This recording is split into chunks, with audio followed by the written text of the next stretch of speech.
Então, o melhor exemplo para entender o que é e o que representa esse projeto de Código Civil, né, de reforma do Código Civil, é pensar que esse código vai dar ao juiz, que trata das situações do dia a dia das pessoas, o mesmo poder hoje que o Tribunal Federal está exercendo sobre a Constituição. É isso que a gente quer para o país? Boa tarde, gente. Hoje nós temos um convidado especial aqui, o Dr. Leonardo Correia. Ele é mestre em Direito pela Universidade da Pensilvânia, é sócio da 3C Law, Correia e Conforte Advogados, e é um dos fundadores e presidentes da Lexum, o Instituto Lexum. Boa tarde, Leonardo. Boa tarde, Fernando. Tudo bom? Leonardo, o que é o Instituto Lexum? O Lexum, ela não é bem um instituto, ela é uma associação. A Lexum foi criada e inspirada na Federalist Society americana. A Federalist Society é uma associação que congrega os advogados que são conservadores e libertários nos Estados Unidos. Nos Estados Unidos não se usa a palavra liberal clássico, eles juntam tudo nos libertários, né? E ela foi criada na década de 80 porque um grupo de estudantes de Chicago e Yale entenderam que a academia estava repleta de progressistas, né, de professores de esquerda, e eles não se sentiam aptos a falar, livres para falar e para defender as suas próprias ideias. Então, criaram essa associação, e essa associação ela é, no fundo, a responsável por exemplo, a reversão do caso do aborto, né, o Roe versus Wade, que a corte, na época mais ativista da corte americana, ela entendeu que tinha um direito na Constituição para o aborto, e por um trabalho muito devagar de grassroots da Federalist Society, onde se defendeu uma tese que foi tida como louca no início, ela conseguiu retomar o direito. Então, retomou-se o direito a partir de uma ideia que é relativamente simples. A Constituição ela tem que ser interpretada de acordo com o sentido público que as palavras tinham quando ela foi criada.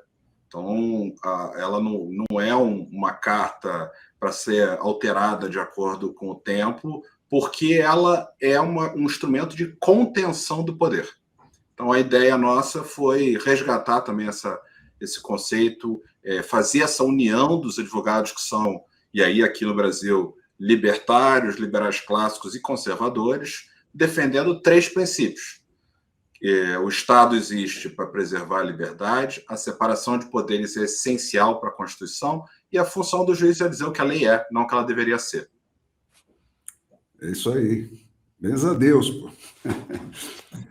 Agora... Trabalho de longo prazo, não é um trabalho rápido. Não, nada no Brasil aqui, aliás, no direito, a Constituição tem que ser assim, né? Cuidadosa, pecinha por pecinha. Sim. Leonardo, estamos aí agora diante de um novo Código Civil. Quem é que está precisando de um novo Código Civil? O Código Civil brasileiro está muito defasado, não? Pois é, essa é uma ótima pergunta, Fernão. Eu não sei quem é que está precisando. Ninguém pediu. A academia não pediu. E, de repente, apareceu o senador Rodrigo Pacheco, esse primeiro anteprojeto, depois agora esse projeto de lei para alterar o código. Foi constituída uma comissão de juristas que fizeram 1.200 alterações no código em vigor. E eles chamam isso de reforma. Assim, quando você altera mais de 50% do código, você pode chamar isso de reforma. Eu chamei num artigo recente de revolução, até porque conceitos básicos e já consolidados do direito civil estão sendo alterados por força desse projeto, se é que esse projeto vai vingar, né? Há uma iniciativa popular, né, civil, na sociedade civil bem forte hoje, batendo contra o código, criticando, né, criticando tudo, desde o início. Você veja, Fernão, o último código que está em vigor hoje, de 2002, ficou 40 anos sendo discutido. Esse projeto foram 180 dias, apresentou-se um texto no final, ninguém podia comentar esse texto, eles fizeram diversas reuniões antecedentes, onde ficou se discutindo ideias, e aí apresentaram o texto, e o texto virou PL. Isso tudo foi iniciativa do Pacheco? Foi iniciativa do Pacheco. Ou ele estava industriado por algum grupo? Quer dizer, qual foi o critério, por exemplo, para você reunir esse grupo de juristas? Tinha algum critério que desse abertura para várias correntes? Tinha algum tipo de critério ou eram escolhas pessoais dele também? Veja, nos documentos todos que a gente tem acesso no Senado, não tem nada escrito. Tem a criação e a escolha da comissão. Não tem absolutamente nada narrando como que isso foi feito, por que isso foi feito. Não tem. Simplesmente não tem. Eu fiquei procurando lá os documentos e não achei absolutamente nada. Eu não vejo consenso nenhum, né? O PL, quando a gente começa a ler a exposição de motivos, está no final lá do PL, ela fala em um consenso sobre a constitucionalização do direito civil.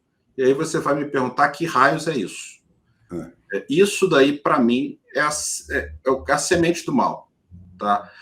Por volta de 2005, 2006, no início dos anos 2000, cresceram duas correntes com muita força na Universidade do Rio de Janeiro, na UERJ, que eram o direito civil constitucional e o neoconstitucionalismo. Ambas as correntes são correntes que defendem que os princípios, que as leis precisam ser olhadas a partir dos princípios e ponderações de princípios. Então, o texto fica em segundo plano e o intérprete ganha muita força. Então, essa corrente começou lá, mas ela não é absoluta na academia. Não é um consenso de que o direito deve ser assim. Você tem as pessoas... Sai da letra da lei e passa para a interpretação geral de tudo. Eu diria assim, eu acho que até a gente faz um pouco de confusão, talvez, no Brasil, e eu acho que isso seja importante mencionar. O professor Randy Barnett, americano, ele fala que tem dois momentos da interpretação. Você tem a interpretação e você tem a construção. Na interpretação, segundo o que o Barnett defende, a gente busca o sentido público das palavras de qualquer lei, tanto a Constituição como qualquer lei, no momento em que ela foi criada. Né? Então, você precisa perceber como é que a população, como é que os meios jurídicos entendiam aquelas expressões na época para buscar o significado original da lei de modo a aplicar. Só que, quando você vai aplicar, pode acontecer de essa aplicação resultar na violação dos direitos naturais, né? Vida, liberdade e propriedade, que estão positivados. Então, não é para me chamar de um juiz naturalista radical. Eles estão na nossa Constituição, estão lá no artigo 5º. Então, quando você interpretar de acordo com... Quais são esses direitos naturais? Desculpe... Vida, liberdade e propriedade. Tá.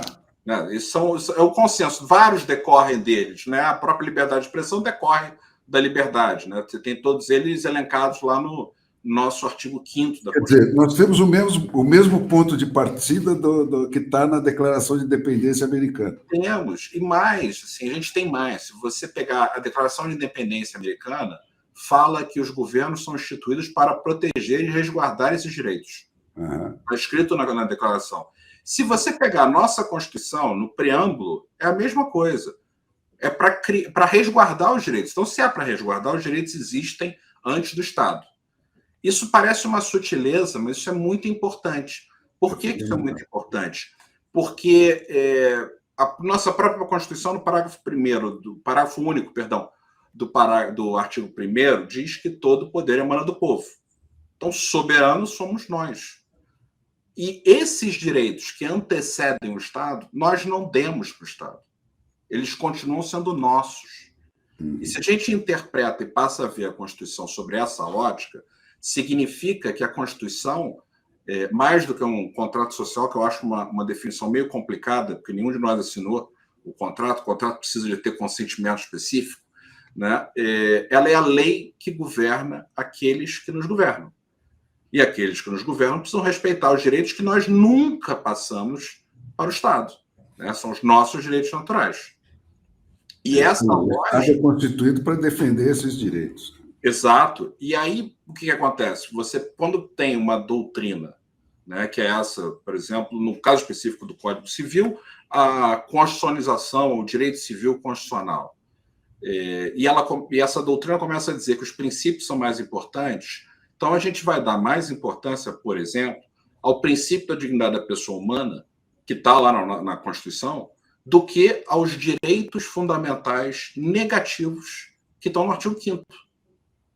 Agora, veja que curioso, Fernando, o artigo 5º... Explica esse negócio de direitos fundamentais negativos, Leonardo. São exatamente esses direitos que são nossos e que nós nunca demos ao Estado. Então, o Estado não pode tocar nesses direitos do jeito como ele quiser, livres. Essa negação se dirige ao Estado. Né? O que o Estado não pode fazer. Exato. O Estado não pode fazer. Né? Estão lá os vida, liberdade e propriedade. Ele não pode tocar nesses direitos. Né? E quando você coloca o princípio na frente desses direitos, você gera uma situação absolutamente translocada, com perdão da expressão, porque esses princípios eles não estão protegidos como os direitos estão protegidos na nossa Constituição. A Constituição de 88 nasce após a ditadura e uma das coisas mais importantes que o Constituinte fez, assim, tirando o dicionário, como dizia o Roberto Campos, que aquilo virou um dicionário de utopia ou tentativa de regulamentação do efêmero, está lá o artigo 5º, com todas as nossas garantias protegidas, todos os nossos direitos fundamentais protegidos, e isso daí é resguardado pelo artigo 60 da Constituição, que fala que nada disso pode ser mexido. Não pode mexer nesses direitos. Mas quando você pega os princípios, começa a chegar numa situação em que o princípio passa a ser algo maior do que o direito, que é o que a gente está vendo, por exemplo, no julgamento agora do Marco Civil da internet. Então, a dignidade da pessoa humana, que pode ser qualquer coisa, né? Vamos ser honestos do jeito que está sendo interpretado, ela pode suplantar os direitos que estão no artigo 5º, que é o direito à liberdade de expressão que está lá, evitar a censura prévia, tudo isso. Então, essa lógica do neoconstitucionalismo que tanto mal fez a nossa Constituição e a nossa República é que está sendo implantada, está se implantando ou se tentando implantar nesse projeto de Código Civil. Quer dizer, eles estão tentando implantar no universo das relações aí entre os agentes do país real a mesma bagunça que eles implantaram nas relações entre os agentes do país oficial, né? Onde se mistura tudo, os três poderes não existem mais, né? O juiz inventa o que ele quiser e prevalece o que o juiz faz e não o que está escrito. Exato. E veja, é sedutor esse pensamento. Né? Porque para o juiz é irresistível. Para certo tipo de juiz é irresistível. Não só para o juiz, Fernando, eu diria assim, para o cidadão comum, se você apresentar uma situação de como é que seria a interpretação da lei de acordo com o sentido original dela, ela pode redundar numa injustiça. Apesar de a gente poder usar os direitos naturais, nesses casos, né, os fundamentais, lá negativos, para fazer a construção no caso concreto, uma injustiça pode acontecer. E a sensação de injustiça incomoda o indivíduo. O problema é achar que o juiz seria a melhor solução para resolver esses problemas de injustiça. Esse tipo de defeito na ordem constitucional ou em qualquer outra ordem legal se volta principalmente para você limitar os poderes do juiz. Sim. Tá certo? Quer dizer, para você ter um grau maior de previsibilidade na aplicação da lei. Né? Então, daí, às vezes, pode até decorrer alguma injustiça. O problema da sensação de injustiça é que a sensação de injustiça trata a conjuntura a despeito da estrutura. Então, a gente quer corrigir a estrutura para não acarretar um problema na conjuntura, no caso específico. E isso ele é um exemplo disso, Leonardo. Ele esse caminho do juiz chegar e dizer o seguinte: olha, eu vou dar um exemplo, por exemplo, a questão do conta de luz.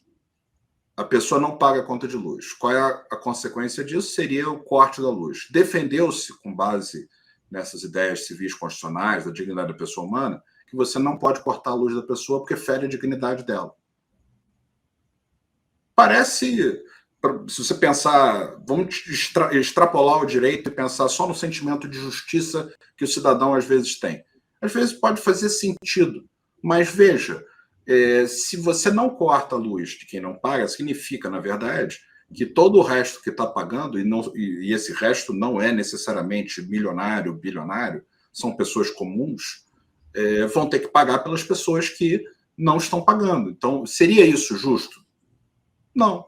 Então, o problema é essa percepção imediata que aí leva-se à consideração de que ali, naquele caso concreto, o juiz fez justiça, né? E essa ideia de justiça é que acaba prejudicando, porque a forma de correção desse tipo de circunstância na sociedade é o legislador ser obrigado a mudar as leis, se for o caso.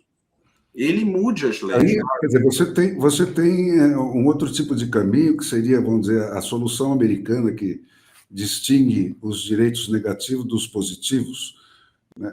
Onde os positivos, que são esses que demandam que terceiras pessoas concorram para que aquele direito seja usufruído pelo seu destinatário.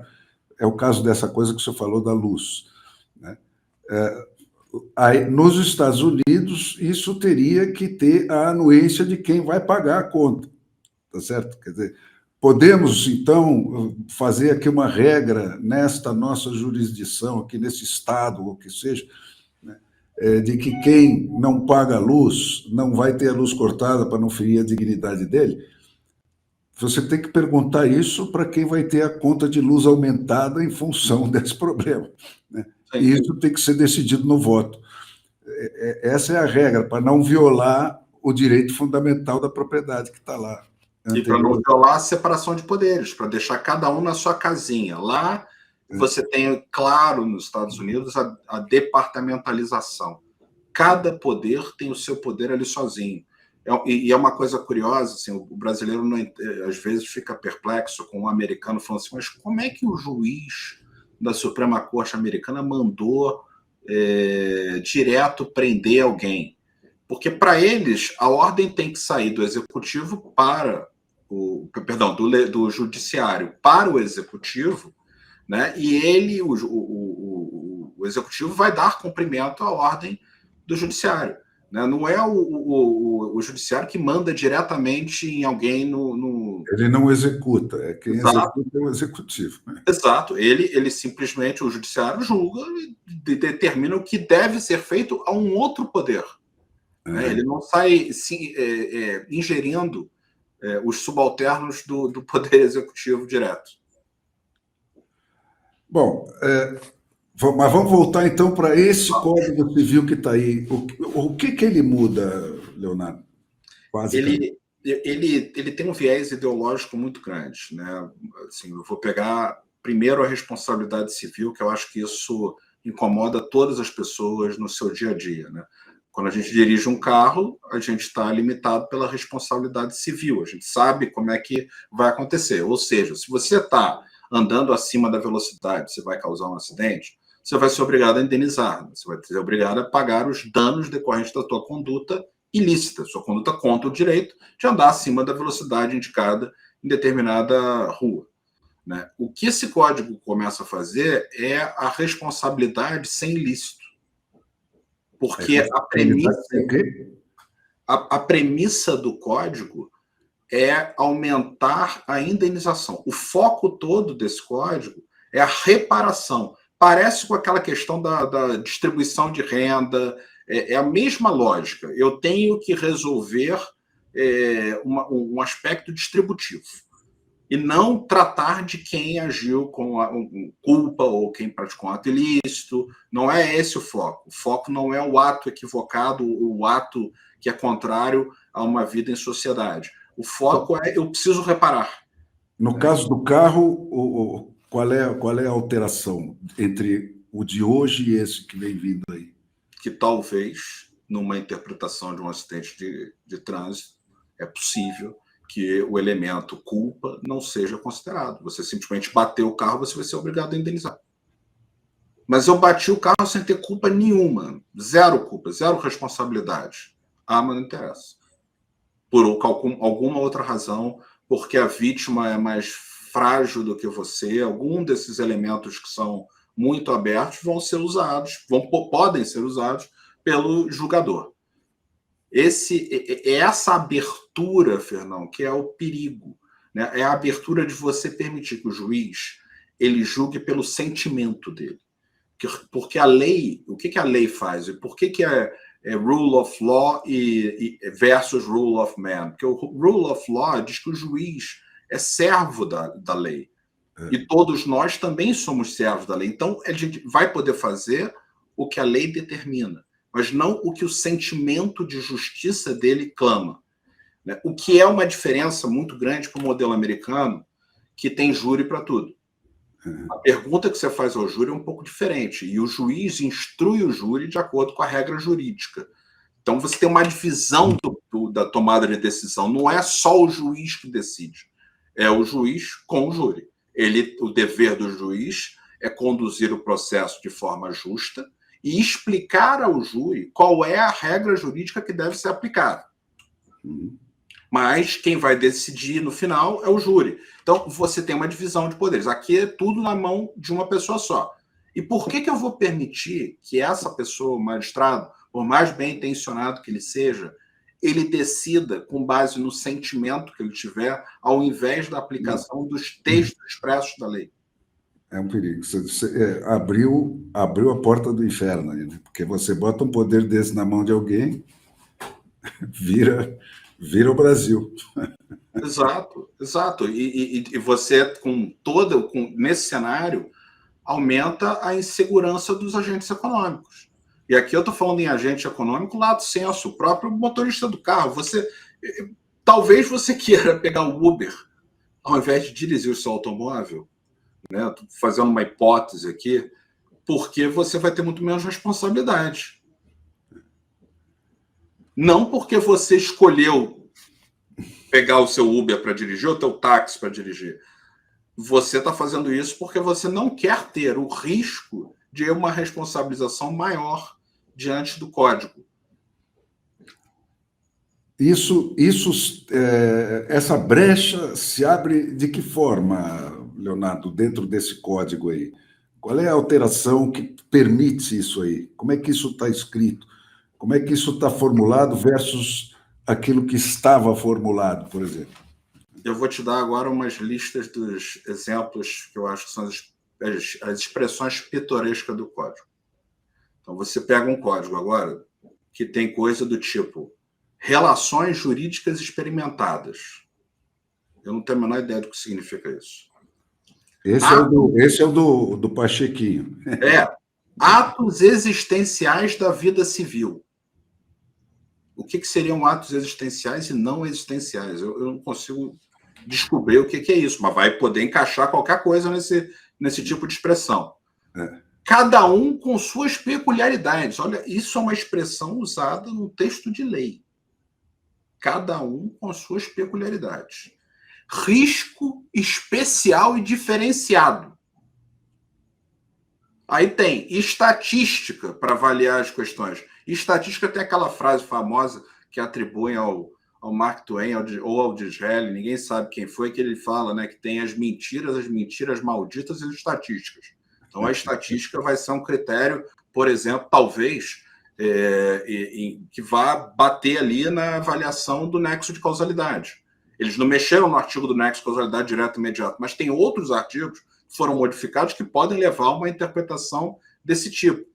Então, como é que... Assim, é um festival de expressões vagas, que encaixam qualquer coisa, que foram colocadas na lei que regula os atos da vida civil, o dia a dia dos indivíduos. As relações entre as pessoas aqui de fora, reais, né? Entre os negócios e tudo. Não, tem mais, tem confiança. Função social do contrato estava no código anterior, mas estava relativamente comedido, e nos últimos 20 anos, tanto a academia quanto os tribunais ficaram se debatendo para entender o que raios era a função social do contrato. Mas eles espalharam pelo código inteiro essa expressão. Então, vai ter que... Função social do contrato. Boa-fé também, a mesma coisa. Boa-fé, que estava delimitado alguns pontos específicos, também foi espalhada pelo código inteiro. Né? Então, como é que a gente vai...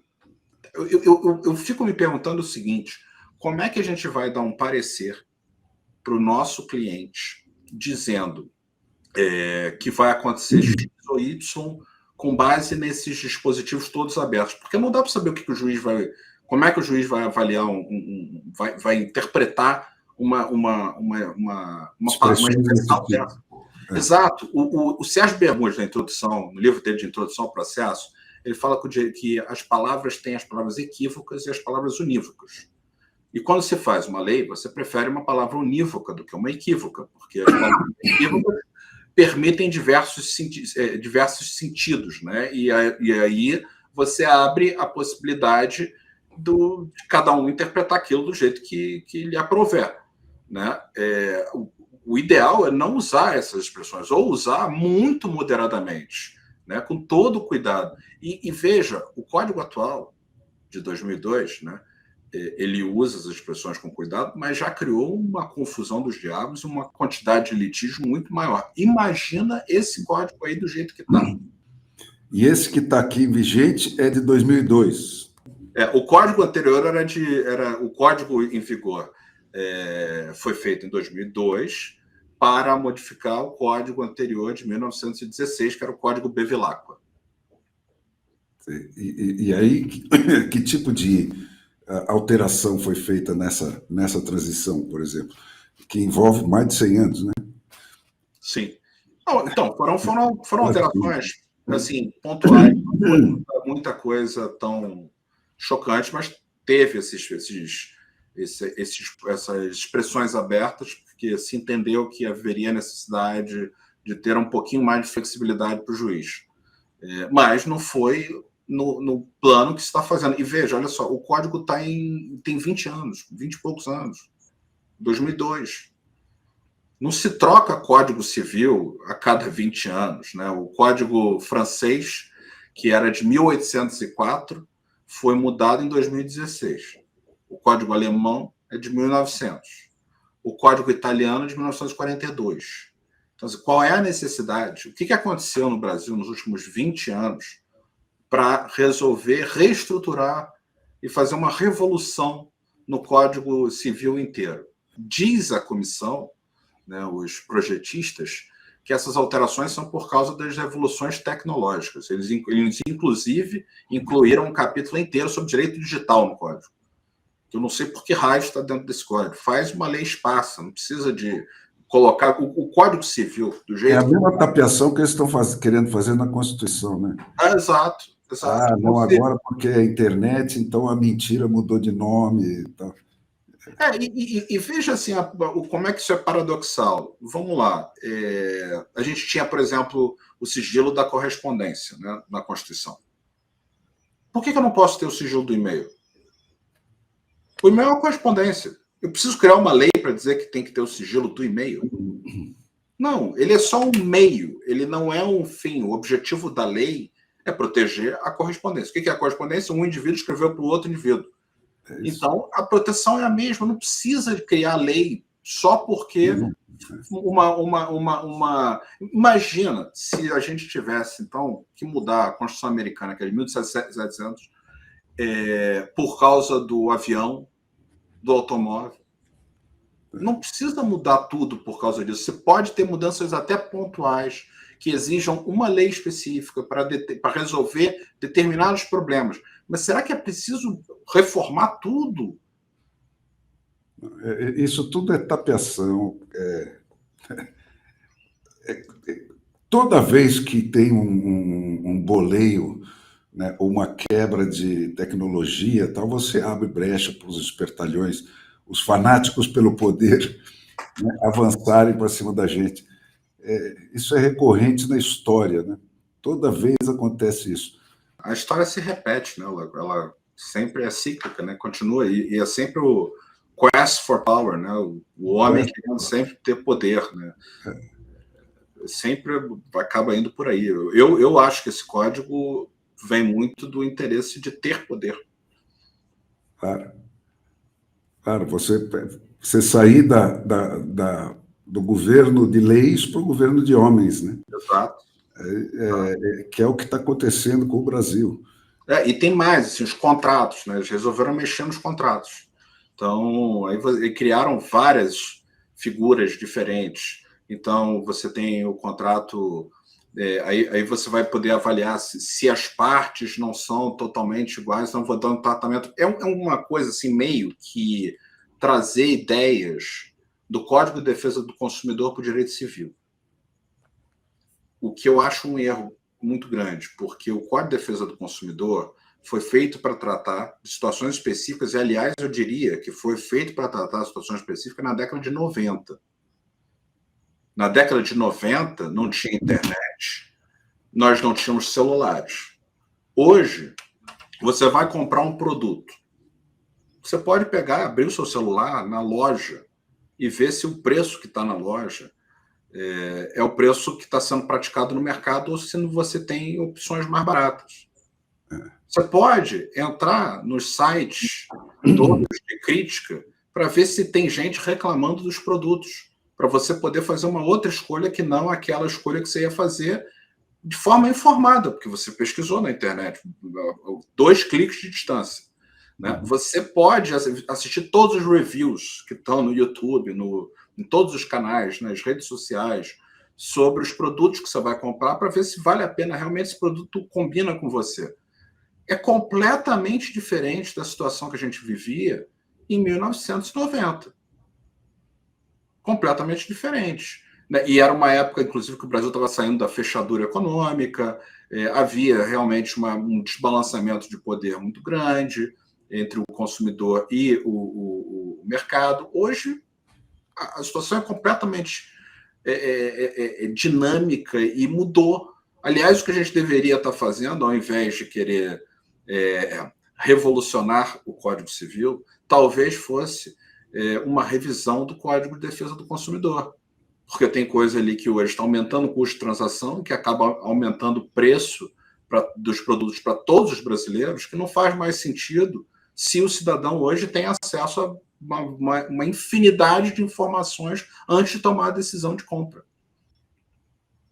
Agora, como é que esse código se propõe intervir em casos como esse que você está descrevendo? Né? Transações assim, pessoais, de um indivíduo com um comércio qualquer. É nesse nível de contrato que você quer dizer? Não vai ser no contrato do consumidor. Eu acredito que assim, um mínimo de bom senso vai ser no sentido de vamos aplicar o Código de Defesa do Consumidor para essas relações específicas. Mas, num contrato entre 2 empresas, vai começar uma avaliação muito maior de quem era o mais forte, quem era o mais fraco, e com base nesse tipo de critério, o juiz vai poder alterar cláusulas do contrato, mudar o contrato. Foi feita. Vai poder anular o contrato, por exemplo, com base em um critério vago como ordem pública.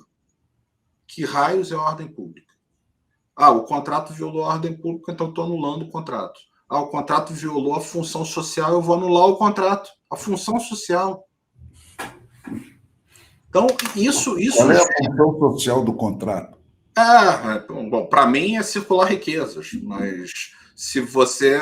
Eu sou um libertário, então o meu pensamento sobre o contrato é o que o contrato faz entre as partes e tal. Não é isso. Agora, para uma pessoa que tem um viés, por exemplo, de esquerda, pode significar outra coisa. E veja, eu não estou dizendo que não existe abuso. Abuso existe. E nós temos no Código Civil atual, no artigo 187, salvo engano, é o dispositivo que fala sobre a boa-fé e sobre o abuso de direito, e estabelece o abuso de direito como um ato ilícito. E óbvio que há abuso, né? Eu gosto muito daquela biografia, trilogia da Deirdre McCloskey, da burguesia, né? A McCloskey faz lá uma análise que eu acho espetacular sobre a evolução da burguesia, como que o padrão de vida das pessoas melhorou, e no primeiro volume ela fala sobre as virtudes burguesas, né? E ela fala que você tem que tratar os outros com respeito, tem que ter critérios mínimos de boa fé também, né? Dá para você extrair dos princípios todos que ela traz, né?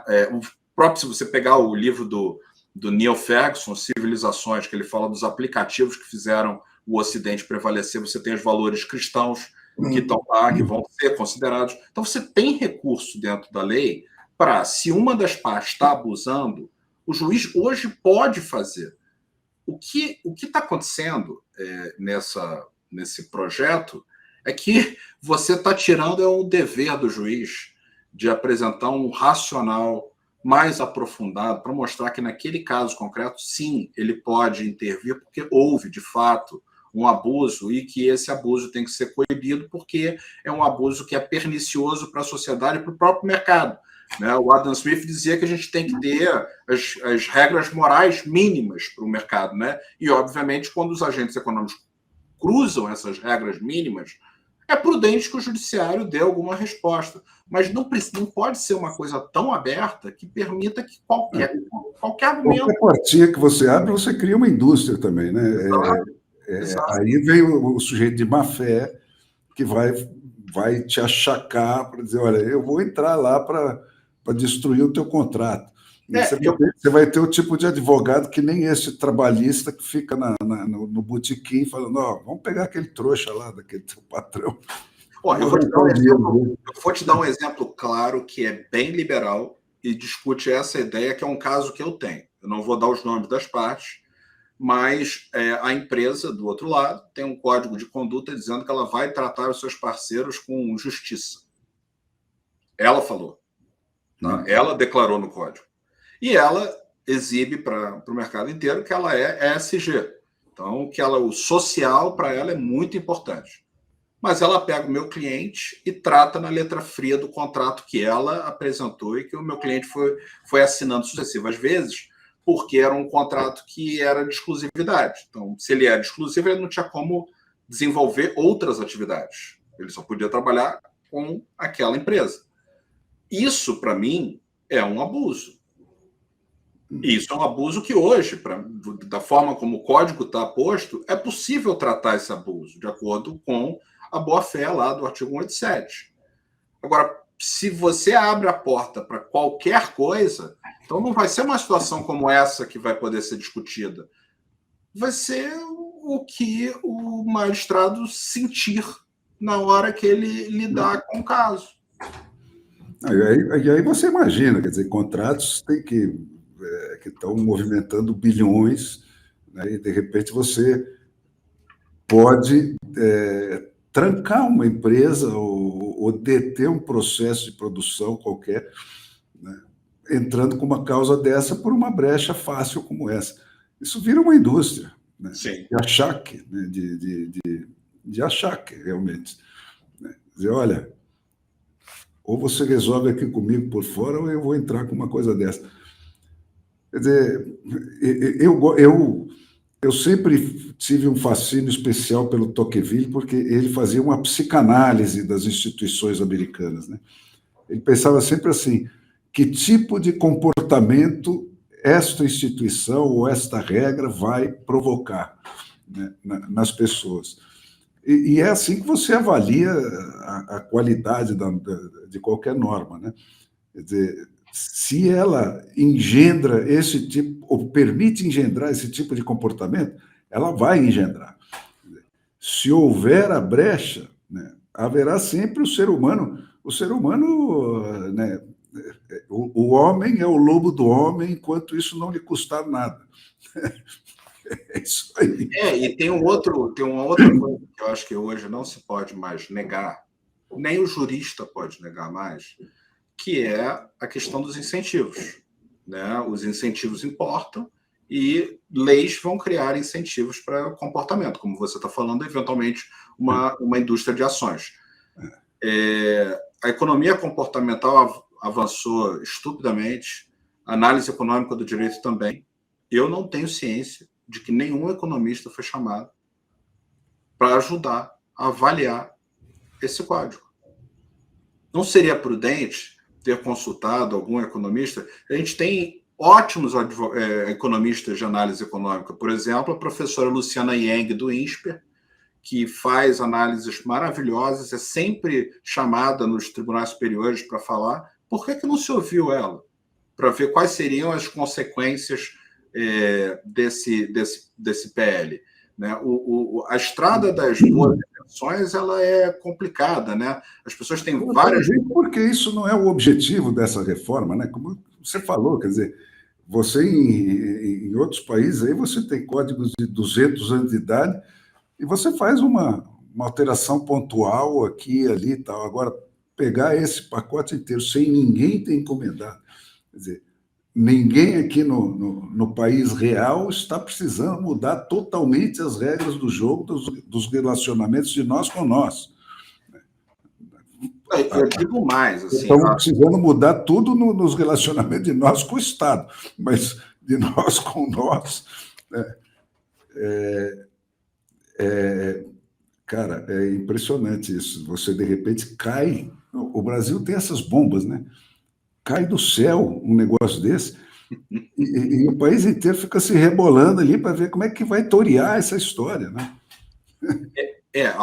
Eu acho que a sociedade civil tem trabalhado, e aí tem que dar o crédito à professora Judith Martins Costa, que ela tem feito a defesa contundente de que esse código não pode seguir em frente. Ela mostra todos os equívocos do código. Ela é, de fato, uma civilista. Eu, para ser sincero, eu estava aqui no último ano estudando unicamente a Constituição e preocupado com o que está acontecendo no nosso Supremo Tribunal Federal. Né? A gente está muito preocupado com o que acontece com o país.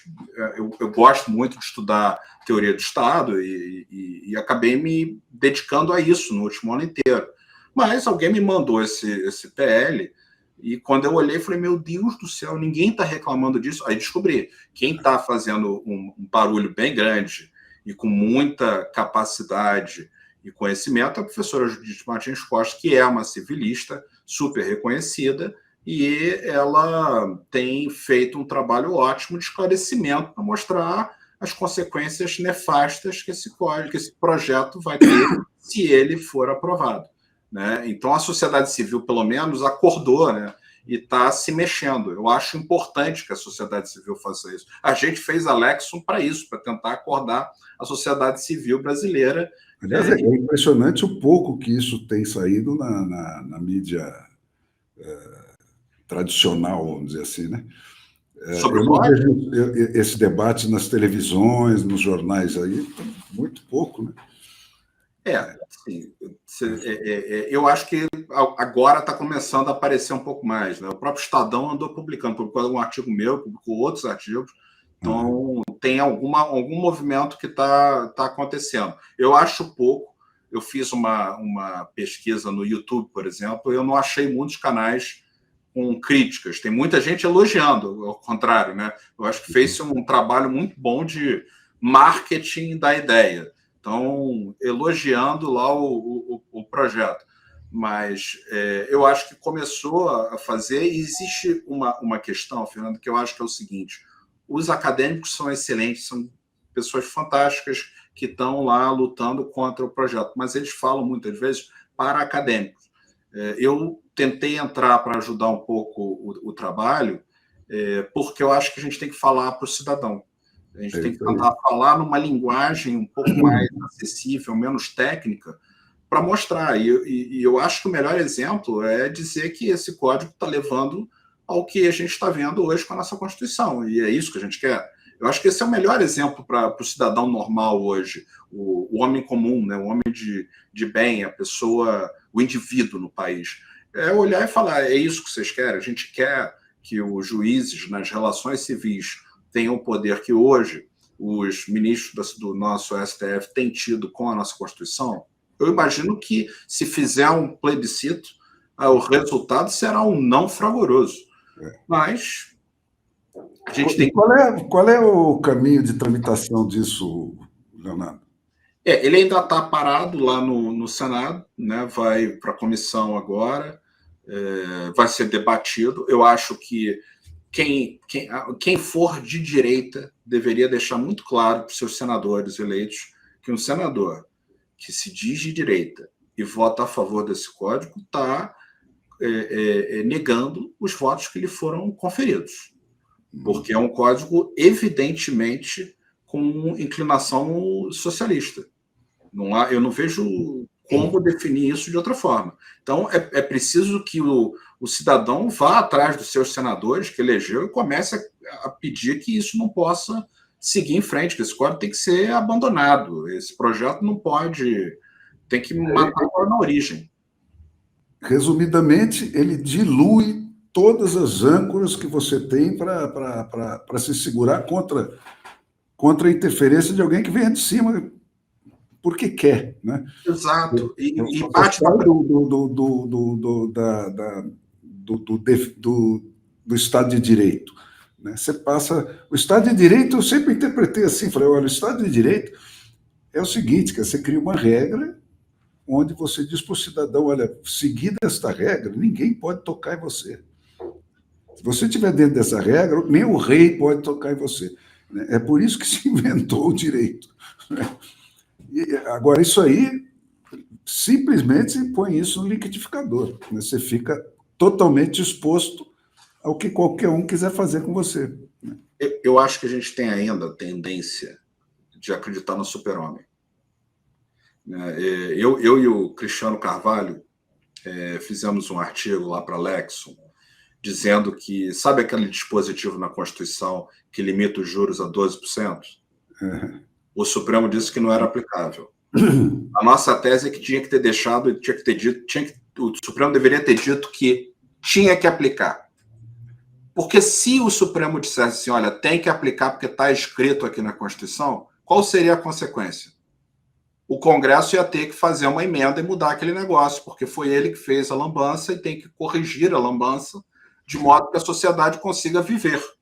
Né? Mas quando o Supremo faz isso, ele vira o super-homem. Então, o super-homem é quem vem para salvar. Só que você dá muito poder para um poder. Né? E esse poder enorme pode ser usado para o bem, mas pode... A sedução, e eu não estou querendo dizer que eles usem para o mal, mas o problema é que a percepção da sensação do poder faz com que as pessoas façam coisas, podem estar até esperando o bem, eu não vou negar isso, mas a capacidade de fazer o mal é enorme. E isso... É o Barroso, né? Ele quer nos civilizar. Pois é. E o problema o problema é que a gente precisa de autocontenção dos poderes. Né? A departamentalização americana, cada um na sua casinha, cada um com a sua competência, assim, sem ter esse tipo de situação de um agir na esfera do outro. Porque toda vez que isso faz, toda vez que um poder começa a agir na esfera do outro, a gente vai cair num risco de autoritarismo, qualquer um que seja, de qualquer tipo, de qualquer matiz, de qualquer espécie. A única condição para que uma arma seja usada contra você é ter sido inventada, é isso aí. Se ela tiver à disposição, alguém vai usar ela. Tem várias formas de conter o poder. Uma das formas de conter o poder, que é o que eu defendo, nem todo mundo defende isso na Lexon, tá? Mas eu defendo, que é a gente trazer o direito para a interpretação original do texto. Qual é o sentido original da palavra? Assim, eu comprei, curiosamente, até um dicionário da década de 1988. Eu quero saber o que significavam as palavras exatamente. Não, peguei o Aurélio de 1988. Uma forma de tentar buscar qual era o sentido original. A única maneira segura de você agir é assim. Porque tive uma discussão, né? Essa tese vem dos Estados Unidos, né? Foi a Federalist Society que conseguiu emplacar ela nos Estados Unidos. E tem muita gente chateado hoje porque a tese não leva ao resultado que você quer. Mas eu acho que ao invés de você criticar a tese por causa disso, é bom. Isso significa que a tese é maior do que a política da ocasião, né? E a tese era, anteriormente, no sentido que o legislador deu a lei. E isso é muito ruim, porque ficar procurando o sentido que o legislador deu a lei não é... Primeiro, foi uma coisa que já foi destruída no direito há muito tempo e não traz o melhor resultado. A lei se depreende, ela sai do âmbito do legislador depois que ela é publicada. Então, qual é o caminho? O caminho é qual é o sentido público, né? Então, qual era o sentido público? Como é que os cidadãos entendiam? A lei não é para os cidadãos, não é para os indivíduos. Se a lei é para os indivíduos, para os cidadãos, eles precisam entender que foi o que você acabou de dizer. As pessoas têm que saber o que elas podem ou não fazer. Então, eu acho que esse caminho de buscar o sentido original da Constituição e das leis é um caminho que a gente precisa resgatar no direito e sair da principiologia. Porque a principiologia, no meu modo de ver, é o estabelecimento do arbítrio, é dar poder demais, é acabar com o limite, né? Se a Constituição é a lei que governa aqueles que nos governam, e se aqueles que nos governam podem mudar o sentido das palavras que estão ali, que lei que governa eles? Todo ponto de concentração de poder cria um foco de corrupção, né? É inevitável isso. Porque se você pode constranger alguém num sentido errado, quanto vale isso? Isso são coisas tão evidentes, né? Esses cuidados, a gente só aprende isso depois de muito tempo também, né? Mas o cuidado da minúcia com que a lei é feita e tudo é resultado de uma vasta experiência desastrosa, né? Desastrosa. Quer dizer, cada virgulinha dessa tem uma história, não está lá por acaso, né? Esses pequenos limites, essas pequenas omissões, né? Porque é aquela coisa, se você tem que sempre contemplar qual é a alternativa. Exato. Não, e você falou no óbvio, né? E aí a gente tem que lembrar do Nelson, né? O Nelson Rodrigues falava que só o profeta enxerga o óbvio. Então, o óbvio precisa ser dito. Não, as pessoas podem achar que é óbvio, mas o óbvio precisa ser falado e ser repetido, porque está meio esquecido, né? Nos últimos anos, né? Os juízes se encantaram com a principiologia, e eu repito, não necessariamente para fazer o mal, mas você imagina uma pessoa de um bom coração com a capacidade de fazer o bem na percepção dela, naquele caso concreto. Não é mais, como é que eu posso dizer, mais reconfortante assim, no final. A decisão não fica mais feliz dentro do peito. Pode ficar mais feliz dentro do peito, mas o problema são todas as outras distorções causadas por isso. Então, eu não condeno os juízes que muitas vezes até defendem esse tipo de princípio aberto dentro da lei, mas eu fico pensando o seguinte, e as demais consequências que a gente vai causar? E não seria melhor e mais maduro que a sociedade aprendesse que a Casa do Povo, o legislador, o legislativo, precisa de bons representantes? Porque uma outra consequência do judiciário agir meio que no papel do legislador é você passar a não dar muita bola para a eleição do legislativo, né? O fato de você ter decisões ruins do ponto de vista do sentimento de justiça da população é um ótimo estímulo para que a pessoa vote melhor nas próximas eleições, porque se a lei foi mal feita e gerou um resultado ruim, né? Vamos falar, por exemplo, agora da lei do caso do Léo Lins, né? Se a lei trouxe um resultado ruim, o juiz aplica aquela lei e o cidadão tem que aprender que precisa votar melhor. Votou nas pessoas, as pessoas não fizeram o trabalho delas na hora de legislar. Já tem instrumentos mais evoluídos que isso, né? Hoje, nos Estados Unidos, praticamente os legislativos não fazem leis, né? Eles submetem leis aos eleitores, né? Você tem muito isso. Mas os Estados Unidos é um país peculiar, porque o pessoal, todo mundo fala dos Estados Unidos como quando eu comecei a trazer as ideias, por exemplo, do Brasil, do originalismo americano, a gente falou assim, não, mas isso só funciona no common law. Não é bem assim. Nos Estados Unidos, o common law se limita a 3 campos. Responsabilidade civil, que chama-se torts, contratos e direito de propriedade. É isso o common law. O resto é estatuto, é lei, igual a gente. E eles interpretam leis. A nossa Constituição, a Constituição deles é escrita como a nossa. Né? Na Inglaterra, não. Na Inglaterra, a Constituição não é escrita. Nos Estados Unidos, a Constituição é escrita. Então, é muito mais parecido do que se quer. E é uma coisa curiosa, se você me permite falar uma anedota, eu tive no INSPER, dando uma palestra, e o que eu falei para os jovens foi o seguinte: o problema do direito no Brasil é que o professor quer pagar champanhe para o professor europeu com dinheiro do empresário brasileiro que quer ser americano. Porque o empresário brasileiro gosta de ir para a Disney, gosta dos Estados Unidos, é fã daquilo ali, acha o máximo aquilo. Estou falando do empresário médio brasileiro, não estou falando dos grandes empresários, mas o médio empresário é fã daquilo. Mas o acadêmico no direito, ele quer privilegiar o professor europeu.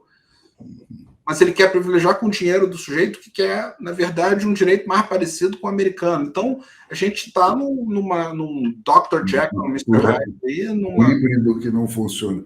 Que não funciona. E não funciona sob um argumento que eu acho que está equivocado, de dizer assim, não, mas lá é common law, então não dá para usar. Quem disse que não dá para usar? Primeiro, se a gente pegar o direito societário, a gente copiou boa parte do direito de Delaware. E Delaware tem uma lei societária, né? Tem os precedentes todos da Corte de Delaware, mas tem uma lei que é The General Delaware Corporate Law. É uma lei societária. É um estatuto. E como é que se interpreta o estatuto? No sentido das palavras. Então, começa por aí sempre. E isso, eu acho que a gente precisa retomar no país. E não vai ser... Talvez, eu acho que os Estados Unidos sejam o melhor caminho para a gente buscar uma inspiração por alguns aspectos. Né? Um deles é que os Estados Unidos é um país novo, como nós somos. Nós não somos a Europa, nós não somos a Itália, nós não somos a Alemanha. Nós somos um país novo. Né? E um país novo tem vasto, grande, tem exigências que são absolutamente diferentes das exigências de um país europeu, com séculos e mais séculos e séculos de história, com heranças que se concentram nas mesmas famílias há séculos também. Então, você não tem... Eu pergunto para todo mundo, quem é o Elon Musk criado na Europa? Não tem. A gente é mais próximo dos Estados Unidos do que da Europa. E eu acho que, nesse particular, assim, o caminho que eles fizeram depois do grande ativismo na Suprema Corte americana e hoje o que eles têm corrigido com essa ideia original, do sentido original das palavras, foi um sucesso inegável, e eu acho que dá para a gente se inspirar. Eu não diria copiar, porque copiar é uma droga. Todos os transplantes que foram tentados no Brasil sobre questões jurídicas acabaram de forma horrível. Todos os transplantes. É sempre um transplante que não faz a tropicalização necessária e o resultado é uma catástrofe. Então, eu não digo a gente copiar, mas eu digo a gente se inspirar, a gente ver o que a gente tem em comum. Né? Ao invés de olhar e falar assim, não, é totalmente diferente, só temos diferenças. Não, deve ter alguma coisa em comum. O que tem em comum? E tem vários elementos em comum. Hoje eu estou convicto que tem muito mais em comum do que divergência nesse campo em particular, e eu acho que dá para a gente usar. Né? E talvez se as pessoas se inspirassem nisso, a gente não teria esse PL do Código Civil aí nos assombrando. As variações de caminho são muito poucas, né, Leonardo? Esse negócio de falar, não, você tem 39 partidos políticos, não tem 39 maneiras de você tocar uma sociedade. Isso é uma falsificação. Você tem 1,5, se tiver. Sim. Tanto, né? Sim. E é isso, as variações, se você tiver de boa fé, são muito pequenas. Para você viver com um mínimo de dignidade, de liberdade, o caminho é estreitinho, não tem tanta variação assim, não tem o que inventar. A dignidade, aliás, eu acho que ela precisa ser interpretada de acordo com os direitos fundamentais. Você só tem dignidade se os direitos fundamentais estão sendo observados. Se você não tem o direito fundamental observado, não tem dignidade. É muito mais simples do que achar que aquilo ali é um super trunfo para encaixar tudo que o iluminado julgador tiver na sua cabeça com as melhores intenções possíveis. A dignidade, basicamente, é isso. É você dizer para o poderoso, não me toque. Isso. E ele ser obrigado a te obedecer. É isso. A limitação do poder, né? Se nós somos os soberanos, né? Porque todo poder emana do povo, todo Estado é composto de agentes nossos. E esses agentes têm um limite para atuar. O limite para atuar está na Constituição. Eu acho, aliás, tem um argumento constitucional ótimo contra esse projeto de código de reforma do Código Civil, que é o seguinte: quando você colocou esse bando de dispositivo aberto, o que o legislativo está fazendo é delegar ao judiciário a confecção das normas, que era dever dele. É isso, a questão da liberdade de expressão, por exemplo. Você corre riscos por levar isso ao pé da letra, claro que corre, né? Mas qual é a alternativa? É você dar para alguém o poder de dizer o que é verdade e o que não é. Então, é muito pior, né? A alternativa é muito pior. É melhor você correr o risco de alguém que defende o nazismo ter a liberdade de defender o nazismo, do que todo mundo ser obrigado a defender só o nazismo. Porque eu diria que tem um risco... o poder de dizer que o nazismo é que é verdadeiro. Eu diria que tem um risco ainda maior, Fernando, que é o seguinte: o nazismo apareceu na República de Weimar, na Alemanha. E naquela época houve leis que limitavam o discurso. O discurso dos malucos, dos abomináveis, foi para o submundo. No submundo não tem escrutínio público, não tem o povo falando. E quando você joga tudo para o submundo, aí o câncer se espalha e não tem como corrigir. Então é melhor deixar o idiota falando a idiotice e sofrendo escrutínio público. Vai ter gente que vai xingar de volta. Tudo bem, não tem o menor problema. Ele é considerado um idiota.